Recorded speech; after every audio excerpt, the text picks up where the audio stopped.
Welcome to my review of The Duke's Children by Anthony Trollope.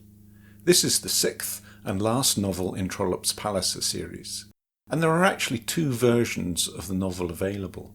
Anthony Trollope edited his original manuscript down by a third for publication.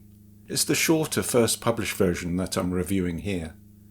The full manuscript version of the novel is available in printed version and as an audiobook published by Naxos Audio.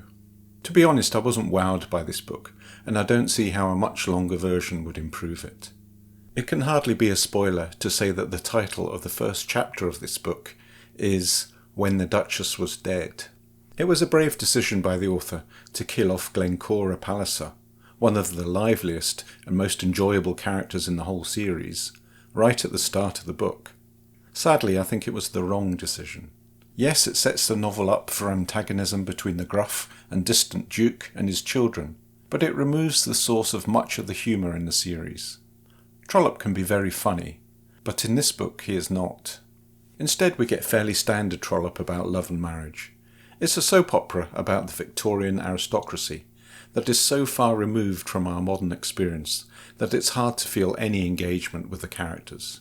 Plantagenet Palliser comes across as pompous and unfeeling, and his two sons are idiots. Trollope doesn't make any attempt to make Lord Silverbridge a sympathetic character.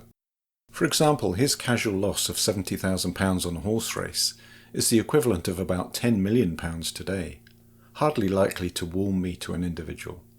It's not a bad novel. Even standard Trollope is pleasant. I just didn't feel any connection with it. It's the weakest of the series in my view. It plays out exactly the way you would expect it to if you've read any previous Trollope novels.